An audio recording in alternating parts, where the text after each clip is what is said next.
Hello and welcome back to Wild Sports. I'm the host Sean. Got my co-host here, Fu, and we got a little bit of a different thing coming up here. We're going to do a video on the state of Alabama football.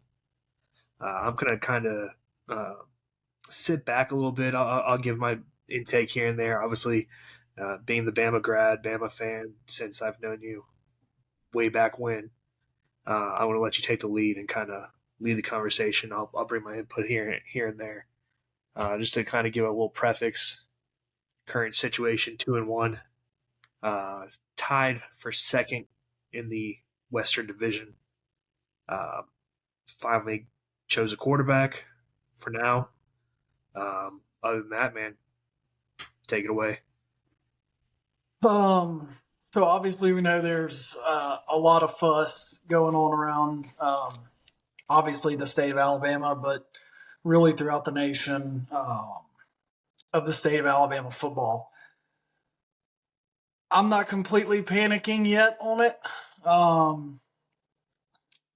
think we lost to a very good Texas Longhorns football team. I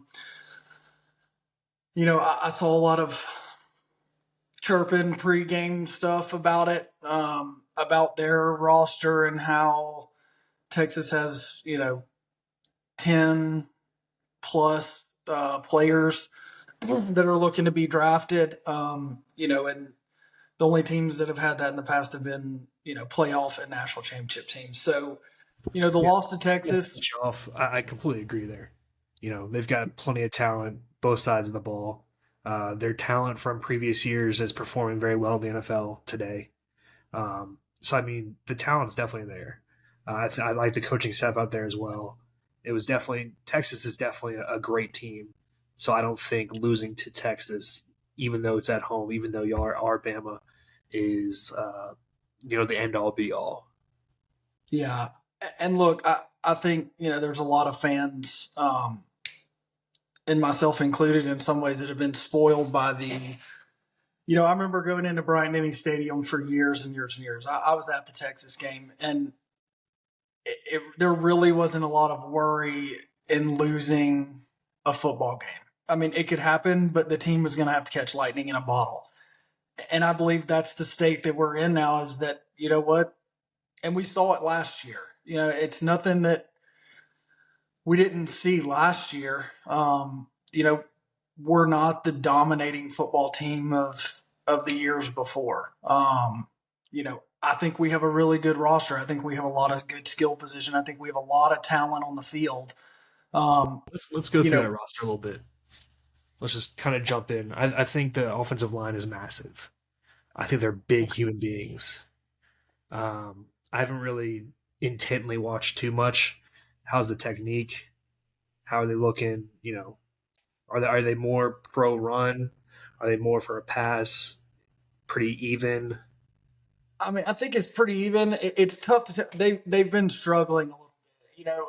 The thing that frustrated with me is, they came out this, they're bigger than NFL offensive linemen. They're averaging 340 or whatever it is on the offensive line, and that's great and all, but it's not really transitioning, and we haven't been dominant in the run game. Not bad in the run game, but not dominant like we've seen on offensive lines before, but struggling when it comes to protecting the quarterback. We saw that in the Texas game. We saw that last week against South Florida. But it's hard to tell because you don't know, are the protections getting messed up by quarterback? That's the stuff I'm not sure, but it's definitely not the dominant. They keep bringing how big they are, but I'm not sure if it's a just offensive line thing or if it's a quarterback not getting the right protection set up. But definitely some struggles being seen in pass protection as far as offensive line goes. So outside the hog mollies on offense, we got skill players, obviously. I know you've got one big old bum named Jermaine Burton. But all jokes aside, Burton, Malik Benson, I know you're really high on him. I think I've seen a few big plays from him. Has he been everything No, hyped up to be. no, he's been pretty quiet, to be honest. They're really, I mean, honestly, Jermaine Burton has been the biggest hit so far. Um, as far as the receiver standpoints, I think we got some decent tight ends. Tight ends looking pretty good, but receivers, again, we're spoiled. We've gone through the Devontae Smiths, the Jerry Judys, the Ruggs, Rest his soul. you can, yeah, you can keep naming them. So I think we're at the point where we've been spoiled, having first rounders on the outside for so long that there's this standard set that everybody's in this panic phase that we don't have those guys. But I think we have Same solid with running talent back too. Same with Exactly, same running. You've thing. got high, drafted, even lower drafted for the second stringers, and I like McClellan, but he's not what y'all have had. Oh no, not even close. I You know, mean, look, we have a stable. We have guys that are capable of being solid running backs, but we don't have the stud back that we've had in the past. So again, the bar has been set so high, and now we're seeing that a little bit of plain Jane skill position players, and it's causing panic. But there's good talent around the field, no doubt. I mean, we've got Isaiah Bond, these guys that are more than capable of making big plays. It's just you know yeah, we're without spoiled. a doubt, definitely, yes. I can kind of attest to that as well. It's very early on, but let's flip the football around. Go to the defensive side of the ball.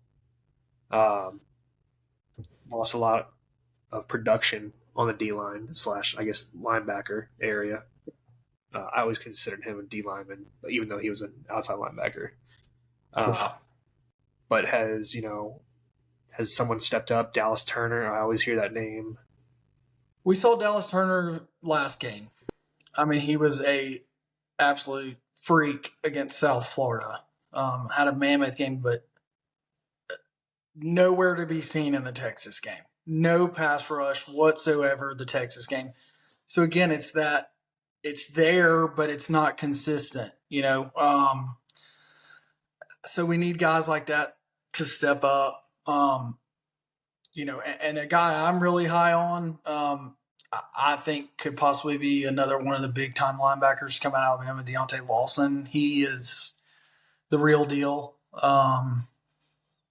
But front seven wise, there's talent there. I think we've got some studs on Jaheim Otis, guys that are, defensive linemen that are possible very, very high draft picks.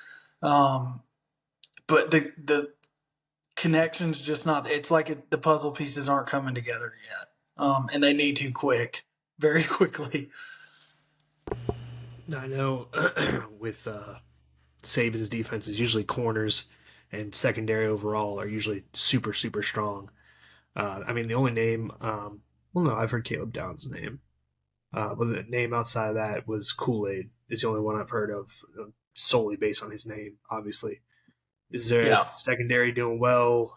I, I'm kind of taking the Texas game with a grain of salt because I think Sarkeesian's a great. I put him up with Kiffin when it comes to like yeah, drawing up a game plan, executing the game plan, having the players ready for the team they're playing.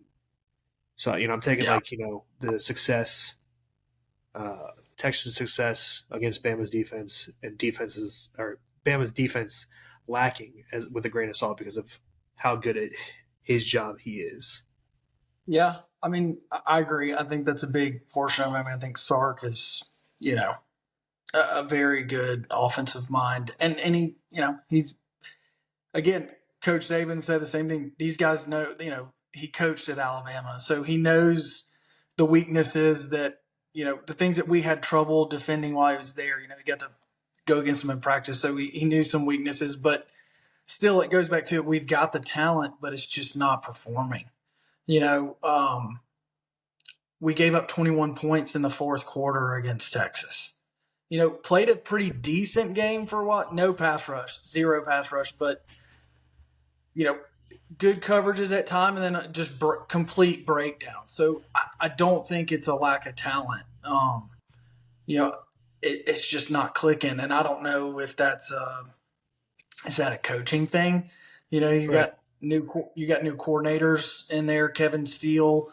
Um, who's been around a long time, been with Saban before. I don't know. It's a weird spot to be in. As far as knowing the talent is there, um, but it's just not clicking. It's not performing like you would expect it. You know, look, last week defense played lights out. Last week, obviously, we were playing South Florida, but I saw last week it was a very frustrating game to watch. But I saw it as a true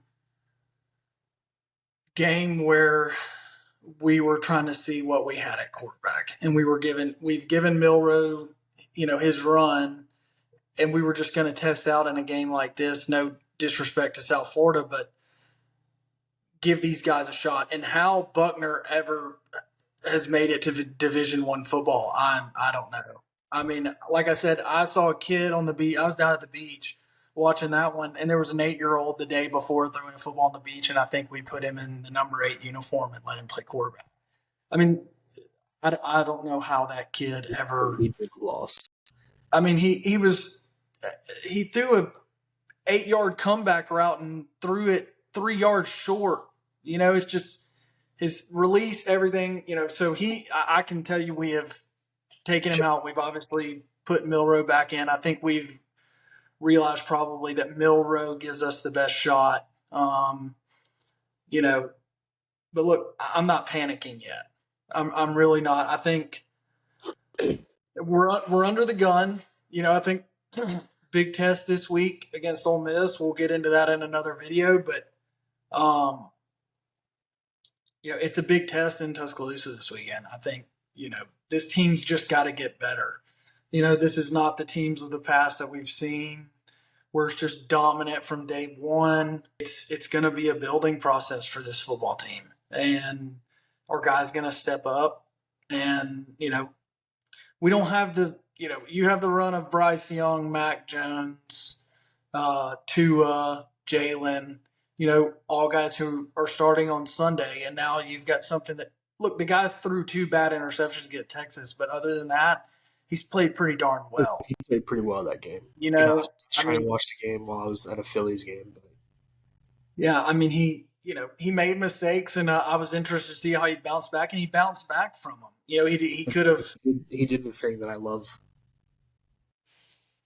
When you get benched, it's like the Jalen Hurts thing all over again. You get benched, you're the first one high fiving your boys for a good drive. Yeah. You're the one sitting next to them, going through the little tablet, helping them out. You're not sulking. Your helmet's not off. Yeah. Love that. And I think that's something that Saban definitely, tries to get them to do and preaches and whatnot. I'm rooting for the guy. Big test Saturday. Big test. We're under the gun now. It's everything's still in front of us. Everything's still in front of us. SEC West. We all know that normally the national championship runs through the SEC, and we've got the whole SEC ahead of us, and you just can't have any slip ups. It's just got to take it a game at a time. And just hopefully they just keep getting better. I don't think it's the dynasty of old. I still think we're one of the blue bloods, one of the powerhouses. But I think the days of the run. It's been 16 years now. Eventually it's going to die off a little bit, and I think we're at that point. I don't think it's we're a middle of the road team. I still think we're a team that no matter what, nobody really wants to go into it against. But we're definitely a beatable team now. Yeah. It's not going to take lightning in a bottle to beat us now. It's just going to take you play a good football game and we can get beat. and that's the reality of it. A lot of people might not be willing to. This year. Yeah, and look, I still think we have the best coach in college football in Tuscaloosa. I think he knows what he's doing. I think there's been some crazy changes in college football as far as NIL and all this other stuff, and it takes some adjustment. And but look, the team's still top to bottom as talented as any team in college football. So I don't think it's time to just completely panic and everything's over. But not as dominant as old, I would have to say. Right. Heard So, it first from probably one of the biggest Bama fans I know. You know, but a so realist at the same time. I'm the exact same way. Yeah, a realist. So, 2-1, not bad. Like you guys hold your fate. I know it's 3 games in, but regardless, you do hold your fate. Go out, get the job done, get to Atlanta, go further. You know, hopefully not too much further, take, but take down them puppy dogs. you do play Mississippi State on. But Next week or 2 weeks. All right.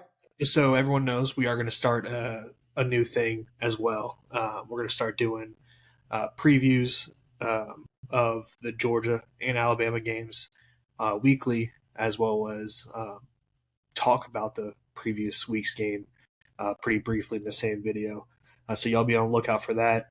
If you liked this video, little state of Alabama, I thought it was some great information. I appreciate kind of getting taught some things about the Bama team that I haven't watched too much of. Shoot a like, comment, subscribe, tell your friends.